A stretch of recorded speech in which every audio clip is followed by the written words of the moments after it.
Hello, I would love to talk about something, important that I've observed so far. In terms of, the ministry work, we have some people that are really ahead of us that are into the ministry work.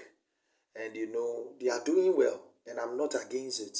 But there's something that really bothers my mind about their actions.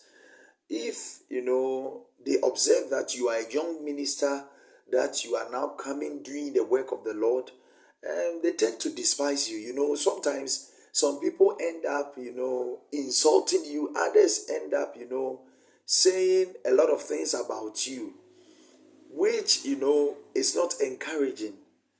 There are a lot of young ministers or young pastors that are coming up that I believe that some of the fathers needs to nurture them, needs to help them, so that at the end of the day they will be able to accomplish um, their tasks as ministers or as pastors. But you see, a lot of the fathers around, when they have an encounter with you as a young minister, they always want you to submit. And it's good to submit, but they always want you to be their spiritual sons and what have you. I'm not against that personally. It is a good idea, but ask yourself, that person that wants you to call him as your spiritual father, has he also been a spiritual son to somebody who is higher than him? And when he was the spiritual son of the person, what was the actions of that particular person towards his father? that that person, ask yourself, is the person matured? Is the person worth what he wants you to do? Before you are called into the service, you need to be a servant. So I believe that a person who is not a servant is not qualified to be a father, because what experience will you teach your kids? I have an encounter with somebody, and the person, told me that, when he was young, he was with this man of God. Let's assume that Mr. A and, Mr. B.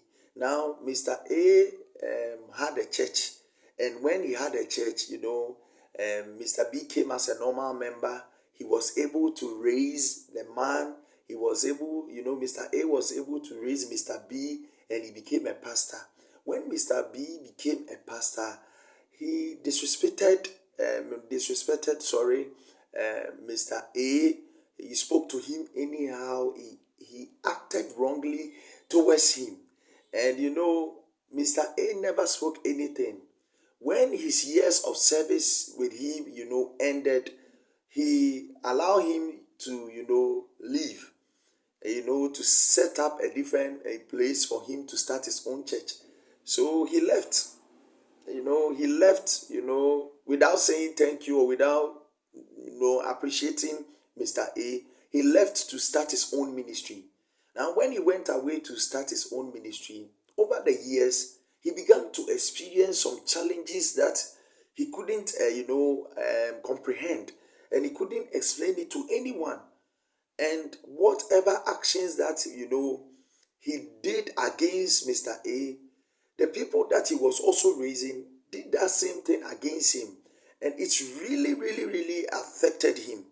So he decided to move back to Mr. A, and he even actually invited him into his church. But it was Mr. B was an old man, and A is an old man. He knelt down in front of his church, and he asked for forgiveness from Mr. A. And he being a man of God, and he being a good person, forgave him. And I think things fell in place. Now, the moral lesson from what I just said is, whenever you find yourself in the service of any leader, whenever you find yourself in the service of any man of God, whenever you find yourself in the service of any boss, don't disrespect them. Don't disobey them. Don't, insult them. Because whatever you do against them, you will one day become a leader. If you disrespect them, you will one day become a leader that the people that you are trying to raise, or your company that you are trying to set up, you will see that whatever that you did against your leaders, it will happen to you.